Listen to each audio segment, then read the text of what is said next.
We'll introduce our next speaker. Our next speaker is Professor Mikkel Baran. Mikkel is the clinical professor in University of Southern Denmark and also the research director of the Department of Emergency Medicine in the Hospital of Southwest Jutland. He's actually also a adjunct professor of our unit. So I see, Mikkel, you've logged in quite early. Welcome and look forward to your talk. Thank you so much. Yeah, it's not early for me actually. I think it's 9 o'clock here, so not too bad. Even though I'm a B-type person, now I hope you can see my slides. Thank you for inviting me to talk about COVID in Denmark. As we haven't been as fortunate as Taiwan, but definitely much more fortunate than Italy. And that's the context you have to see this in, I guess. Now, I have still no conflict of interest to report. I'm not sure how many of you are familiar with Denmark, but we call ourselves the land of milk and honey. It's a small country, about 5.8 million people in the northern part of Europe.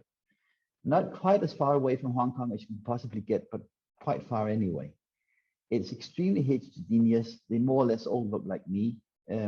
It's a wealthy country, and we have universal healthcare that's tax financed. So all healthcare use except some dentistry is free of charge.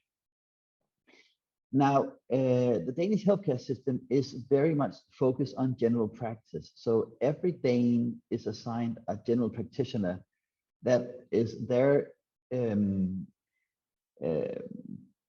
gatekeeper to the hospital system. So if you want to go to hospital, you have to go through your GP service. And that even applies for emergency visits. So if you want to visit an emergency department, you have to be referred by a general practitioner. And that can either be for business hours or out of hours consultations, where you can phone in and either be seen by a GP or go to the ED. We also have a very well-functioning EMS system. Denmark's not very big.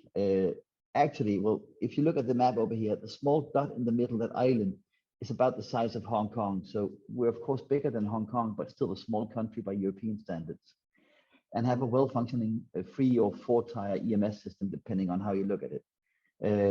Ambulances, paramedics, physician-manned vehicles, and helicopters to cover the country. Now, as you all know, we saw the first patient in the beginning of December 19. And in Europe, we thought we were well away and this was probably not going to hit us. But then we saw the mayhem that involved Italy. And I see Ruka and I picked the same picture, but we simply saw how the hospital system in northern Italy became overwhelmed. And we regard northern Italy very much like ourselves. So if they couldn't handle it, we could only wait to see what happened with us. The first case in Denmark was actually imported from Italy. It was a skier who brought COVID back to Denmark in the end of February 2020. And shortly there, a few days afterwards, we had our first domestic case. Now, I'm very much into data, and please bear with me, but I'd like to show what I've seen with data. Now, this is a graph of all emergency hospital contacts for the country of Denmark in 2019 going to February 2020. And as you can see, we have a slight decline in hospital contacts over 2019, but a rapid decline in January and February of 2020. There was no apparent reason for this in Denmark, that we hadn't had any COVID cases, but people simply opted out of emergency hospital care. And we assumed it was out of fear of infection from the hospital setting. As we saw the photos from Italy, mainly the ICUs were presented in the national press.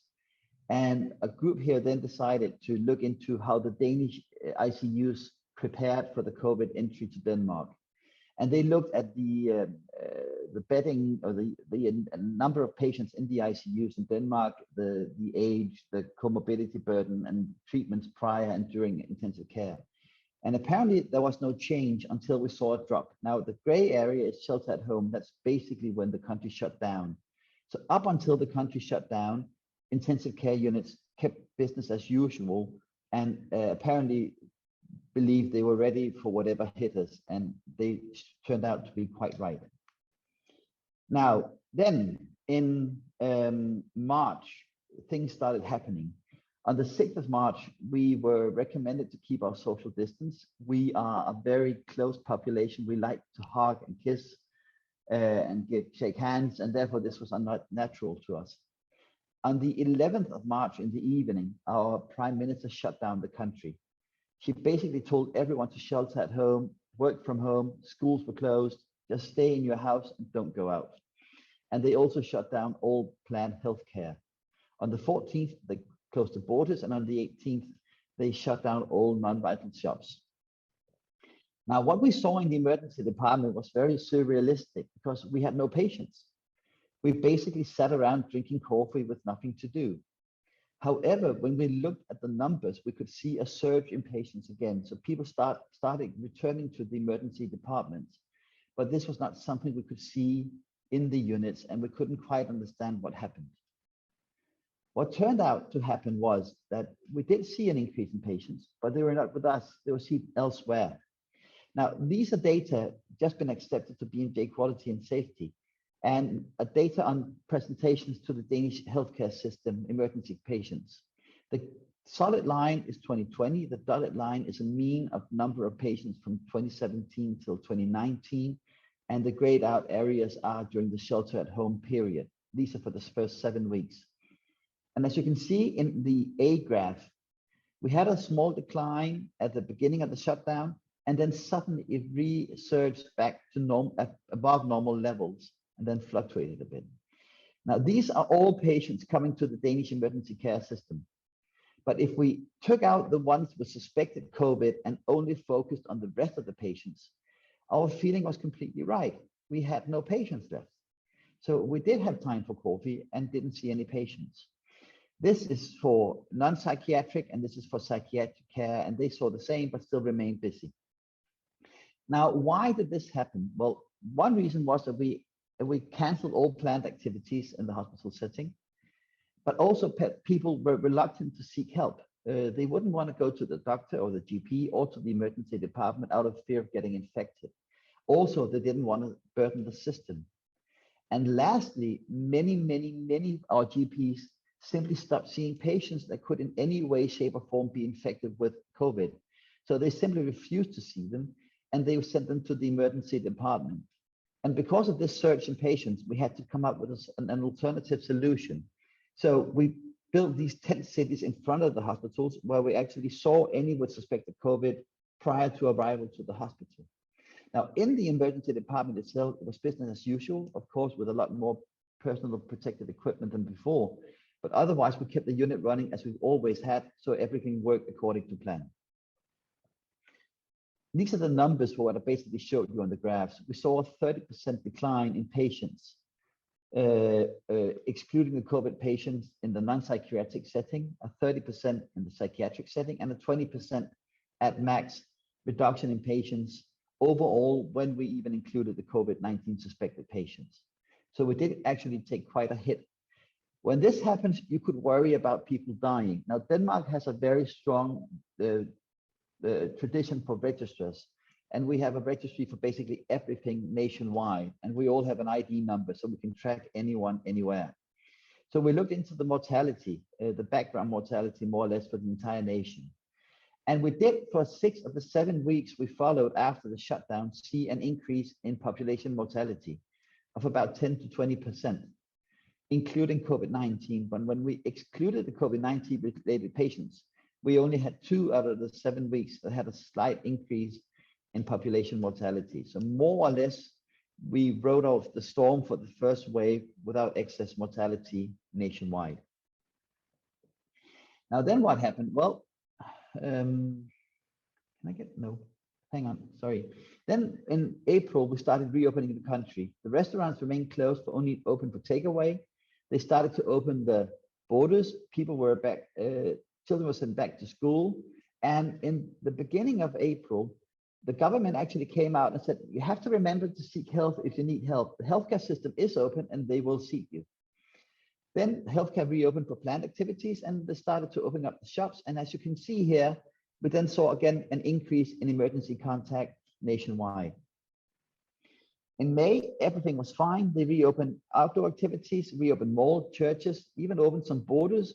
And then in June, at the end of June, they opened up borders to all of Europe and we can freely travel again. Up until then, the borders have more or less been closed. You couldn't go out or go into Denmark without a very good reason. As you can see, we still saw a slight increase in numbers, but nothing too terrifying. Then we come to after the summer vacation. Now, the orange graph is 2020, the blue one is 2019 for reference. At the end of October, they started mandating use of masks in public transport. Now, we've never used masks in public in Denmark. It was never ever seen unless it was a visitor from abroad. Then they implemented masks in restaurants, masks in healthcare, and then at the end of October, you had to use masks in public if you were in anywhere that wasn't outdoors. So indoors in public, you had to wear a mask. And just before Christmas, they shut down most of the non-vital shops again. And as you can see, this led to a decrease in emergency contacts in the country again.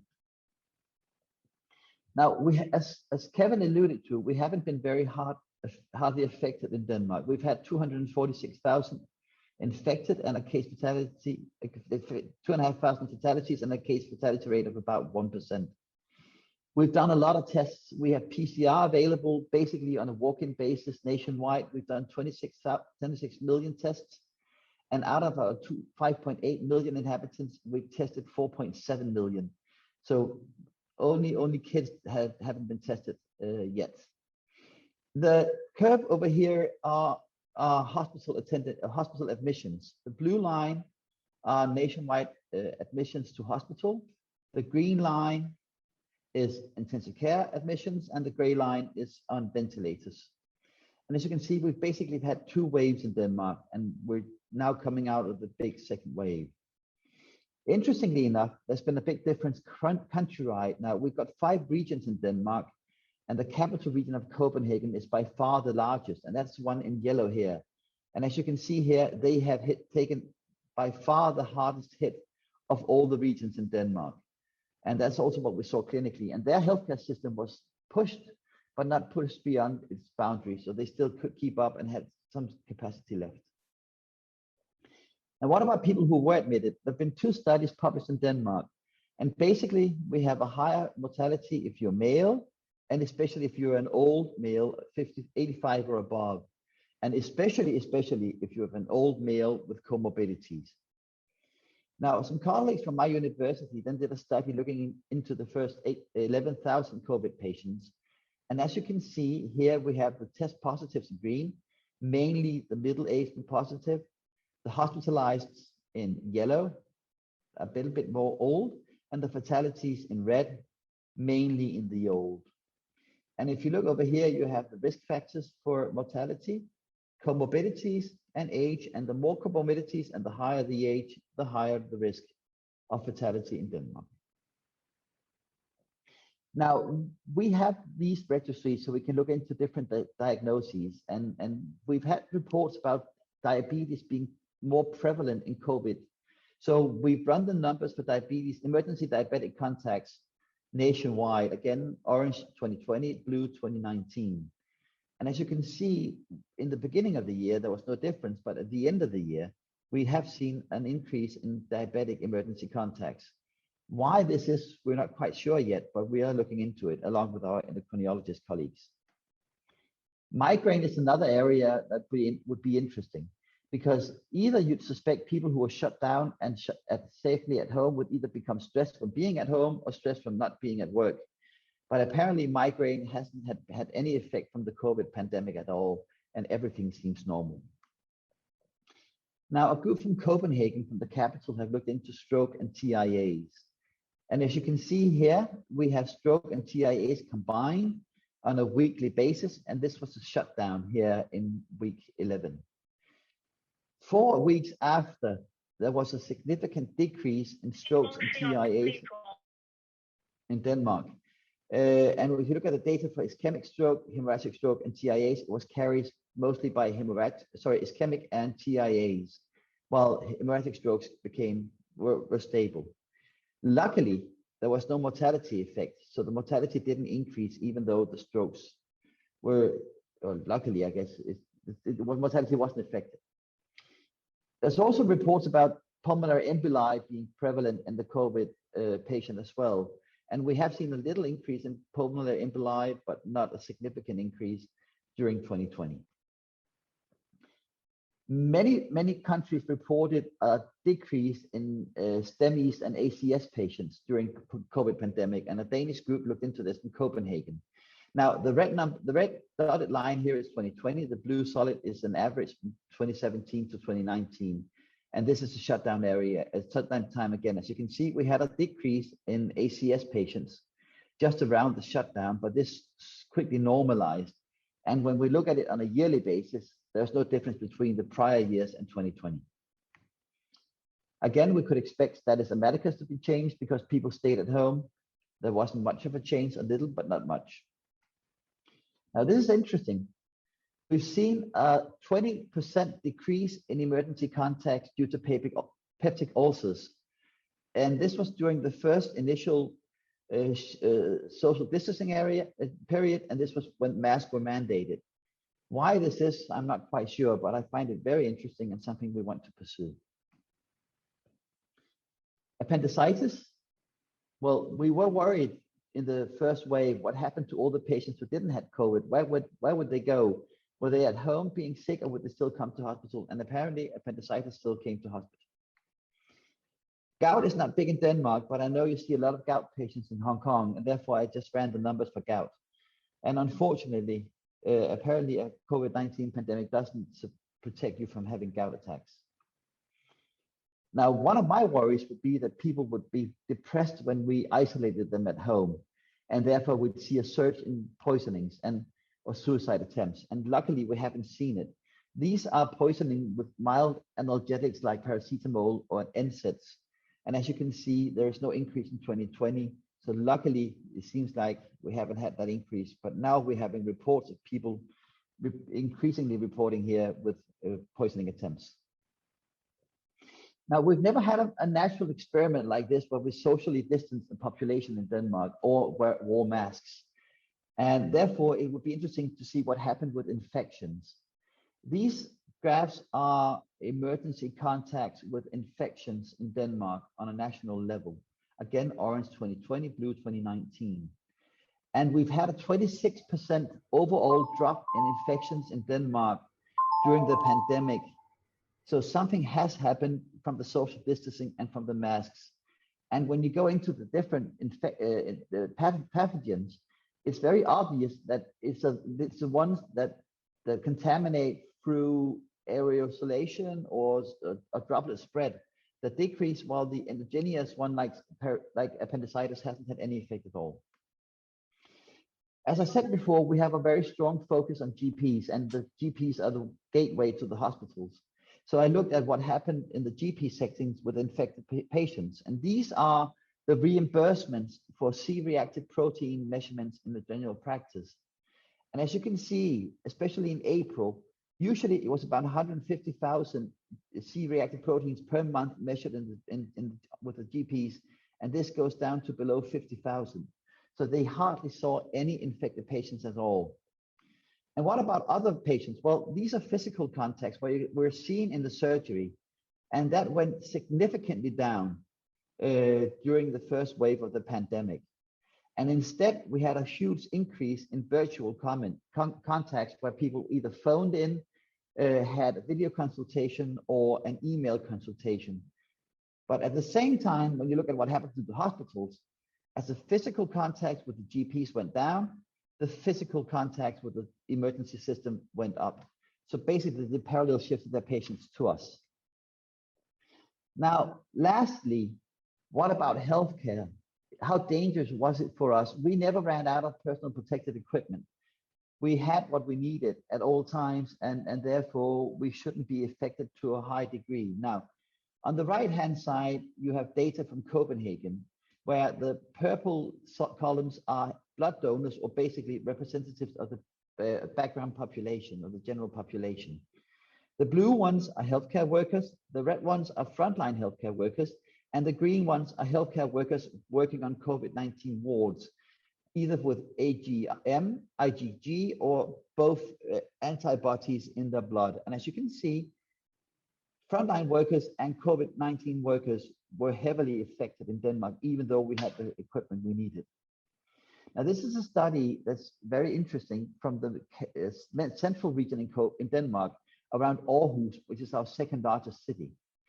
Healthcare staff in Aarhus had a very low prevalence of 1.2%, Viborg 3.5%, but Herning, where there was a huge outbreak, had almost 12% positive, and the ED was somewhere between 30 and 50% positive healthcare staff.